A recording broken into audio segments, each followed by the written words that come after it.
উস্তুনে হান্নানা একটা খেজুর গাছের নাম, যাকে ধরে খুতবা দিতেন রাসূলে আকরাম। উস্তুনে হান্নানা একটা খেজুর গাছের নাম, যাকে ধরে খুতবা দিতেন রাসূলে আকরাম। গাছ নবীর বিরহে কাঁদিতে রহে, নবীর বিরহে গাছ কাঁদিতে রহে। হতবাক হইলেন যত সাহাবায়ে কেরাম, হতবাক হইলেন যত সাহাবায়ে কেরাম। রহমতে আলম নবী নূরে মুজাসসাম, সাহাবীরা আতর বানায় ওই নবীজির ঘাম। বল সাহাবীরা আতর বানায় ওই নবীজির ঘাম।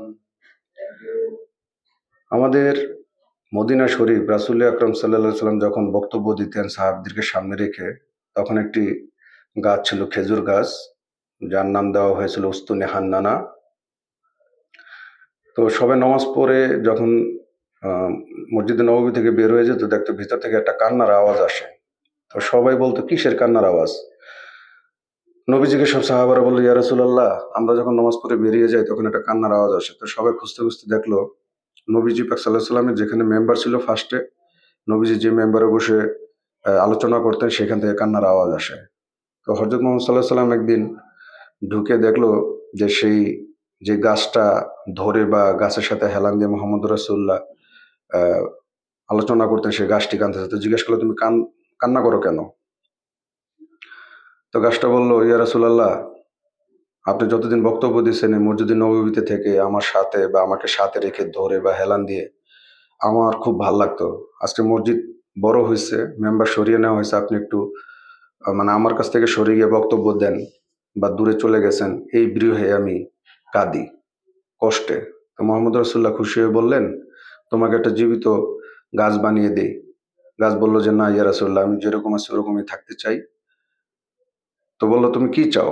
বলল যে, বেহেশতে আমি আপনার সঙ্গী হতে চাই, বেহেশতে রাখবেন। তো বেহেশতে বলছিল জীবিত অবস্থা রাখার জন্য, বলছিল আমি যেভাবে আছি সেভাবে আপনি আমাকে বেহেশতে রাখবেন আপনার সাথে।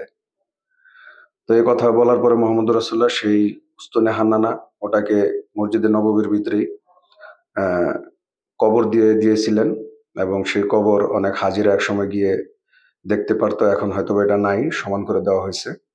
তা এই ছিল আমার নবীর প্রতি বা আমাদের মহানবীর প্রতি গাছপালা, তরুলতা, জীবিত যা কিছু ছিল সবারই প্রেম ছিল নবীর প্রতি। তো বারি রবিউল আউয়াল মাস, এই রহমতুল লিল আলামিন আমাদের মহানবী হযরত মুহাম্মদ সাল্লাল্লাহু আলাইহি ওয়াসাল্লামের আগমন, সবাই খুশি। ইভেন কি দেখেন, মরা গাছ যে খুঁটি ধরে বা হেলান দিয়ে রাসূল পাক সাল্লাল্লাহু আলাইহি ওয়াসাল্লাম বক্তব্য দিতেন, সেই গাছও নবীর বিরহে কাঁদে। আর আমরা মানুষ, তার উম্মত হয়ে আমরা তাকে অনেকেই চিনতে পারলাম না, দুঃখজনক।